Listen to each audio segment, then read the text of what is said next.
চেহারাটা দেখবেন, সাথে সাথে আপনার হৃদয় শীতল হয়ে যাবে। আপনি তখন আপনার ওই মুর্শিদের দিকে তাকাইয়া আপনার মুর্শিদ যেটা বলে আপনি সেটা করবেন।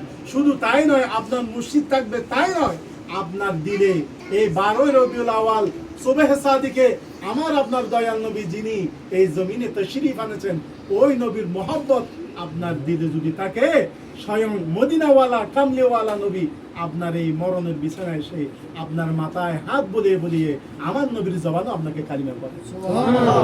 এই জন্য দরবারে বারিয়া শরীফের আশেকান ভক্ত মুরিদান আপনারা যারা এখানে এসেছেন, আমরা এমন হাস্তির দরবারে এসেছি যিনি এন্তেকালের আগে বলেছেন, আমি এই জমিনও এন্তেকাল করব না, আমি আকাশও এন্তেকাল করব না।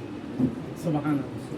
ওই শাহজি বারী রহমতুল্লাহ আলাইহি এমন একজন আল্লাহর ওলি, উনি এন্তেকালের আগে বলেছিলেন, আমি এই জমিনও এন্তেকাল করব না, আমি আসমানও এন্তেকাল করব না। সুবহানাল্লাহ বলে।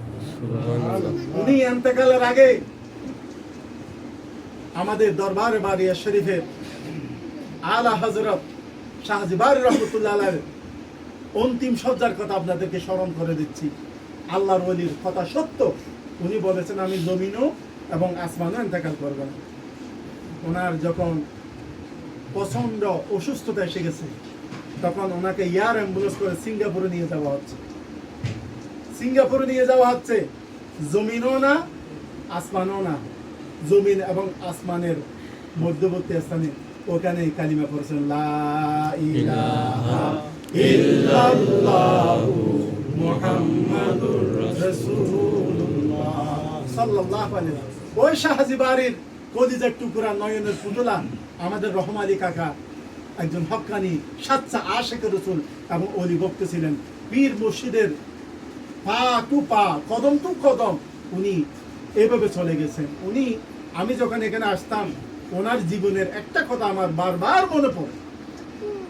মিলাদ কইরা যখন যাইতাম, ওইখানে বসতাম আমার কাকার রুমে, তখন উনি এসে আমার হাতে মোসাফা করতেন। মোসাফা কইরা হাতের মধ্যে কিছু হাদিয়ে দিতেন। তখন আমি বলতাম, কাকা আমি এটা মহব্বতে, শাহজি বারীর মহব্বতে এখানে খেদমতে আসছি, এইটা না দিলে খুশি হন। উনি জিব্বায় কামড় দিয়ে বলতো, না কি বলো বাবা, এটা আমার বাবা শাহজি বারী রহমতুল্লাহ আলাইহির সুন্নত। উনি আলেম ওলামাকে মহব্বত করতেন। সুবহানাল্লাহ। মান আহাব্বা সুন্নতি ফাকাদ আহাব্বানি ওয়া মান আহাব্বানি কানা মাই ফিল জান্নাহ। সুবহানাল্লাহ। আমার নবী বলেছেন, যে ব্যক্তি আমি নবীকে মহব্বত করলো, আমি নবীর মহব্বত, আমি নবীর সুন্নতকে মহব্বত করলো, সে যেন আমি নবীকে মহব্বত করলো। সুবহানাল্লাহ। আর যে ব্যক্তি আমি নবীকে মহব্বত করলো, কাল হাসরের ময়দানে সে আমার সাথে জান্নাতে থাকবে। এই জন্য আমরা আল্লাহর ওলির দরবারে কেন যাই? আল্লাহ এবং রাসূলের পরিচয় পাওয়ার জন্য। আজকে বারিয়া দরবার শরীফের যত ভক্ত মুরিদান এখানে এসেছেন, আমরা সবাই 5 ওয়াক্ত নামাজ পড়বো ইনশাআল্লাহ। বেশি বেশি ইস্তেগফার করব, বেশি বেশি লা ইলাহা ইল্লাল্লাহ জিকির করব। আর এই 12 রবিউল আওয়ালের সামনে 12 তারিখ আসতেছে, আপনারা যারা আসছেন, আমার নবী এসেছেন, আসমান জমিন কুল কায়নাত খুশি হয়েছেন, আমরা খুশি না বেজা? আমার নবী এসেছে, আমরা খুশি না বেজা?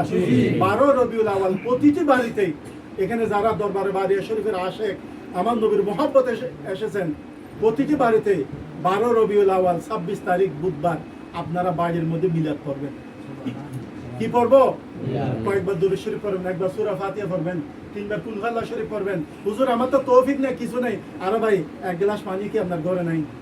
একটু চিনিও কি আপনার ঘরে নাই? একটু শরবত বানাবেন, আপনি খাবেন, পরিবার পরিজনকে খাওয়াবেন। সুবহানাল্লাহ বলেন। আর একটু পারলে প্রতিবেশীদেরকে দেবেন। এটা হচ্ছে একদম শরবত।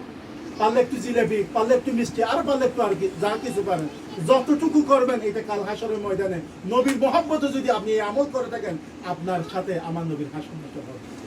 আল্লাহ পাক আমাদের সবাইকে আল্লাহ পাকের ইবাদত, নবীজির মহব্বত, হক্কানি আউলিয়া কেরামের সোহবত এবং যাদের মা বাবা আছে, মা বাবার খেদমত করার তৌফিক দান করুন। একটু দরুদে তার সহিত করুন।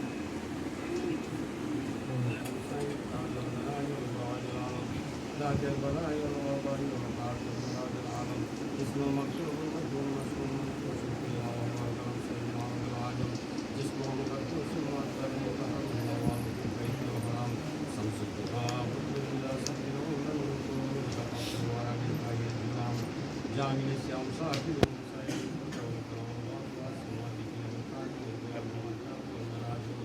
سفر وسدرات المقامات أموات والتوسل المكتوب والمكتوب المقصود والمقصود موجود سيد المرسلين فاتح النبي شاكر المنعم رحمة للعالمين وعلى